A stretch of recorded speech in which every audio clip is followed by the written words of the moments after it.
There was a pastor of a church, and he walked up to the pulpit, and they thought he was going to preach. But before he gave his sermon, he did something he'd never done before. He said, "Ladies and gentlemen, there's a guest pastor down here sitting on the front row. He's actually the best friend I have in the world." And he said, I just want him to come up here and give you a word of greeting. And I just want him to share whatever he thinks might be appropriate. Well, they were stuck. That just never happened. So this old man went up to the platform. And he said, "I want to tell you a story." He said there was a father and his son and one of his son's friends. And they were sailing off the Pacific coast. And all of a sudden, out of nowhere, this storm came up. And it was so huge, they could not get back to shore. The waves got so high that even though the father was a great sailor, he couldn't keep that boat upright. And the boat capsized. And all three were swept into the ocean. The boy, his son, and the friend of his son. Well, the dad grabbed a rescue line, but then he realized he had to make the most excruciating decision of his life. He could only throw the line one time to one of those boys. So he could throw the line to his son and save his son. He could throw the line to the friend of his son and save the friend of his son.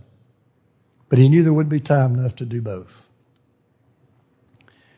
Well, the father knew that his son was a Christian, loved the Lord, was a strong believer, was going to heaven when he died.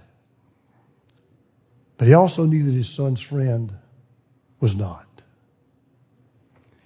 So he looked at his son, and the last words he ever said to his son were, "Son, I love you." But then he threw the line to the other boy. His son went beneath the ocean. They never found his body. You could hear a pin drop in that church. They were just spellbound. And then the man said, "You know, the father knew that his son would step into eternity with Jesus. And he could not bear the thought of his son's friend stepping into eternity without Jesus. I knew that. He knew that. So that father sacrificed his son to save the friend of his son." And then he finished by saying this, "How great is the love of God, that he did the same for us, sacrificing his only son so that we could be saved." And so I urge you to accept his offer to rescue you and take hold of that lifeline he's throwing out to you today. Well, again, you could imagine, you could hear grass growing outside. Silence filled the room. He left and went back down and sat down on the front row. The other man got up and preached. Service was over. After the service was over, two teenagers, about the age of my grandson, two teenagers came running up to this man. And he said, "You know, that's a really nice story you told today." He said, "But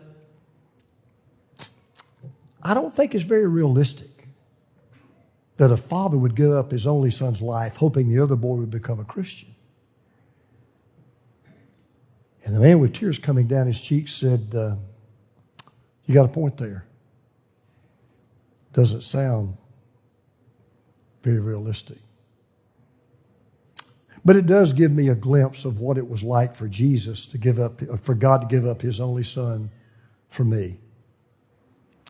And he said, "By the way, I guess you'd like to know,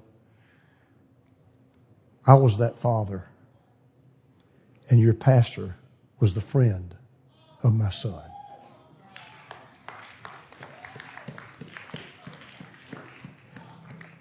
When Jesus left heaven and took the hell that we deserved, he went all in.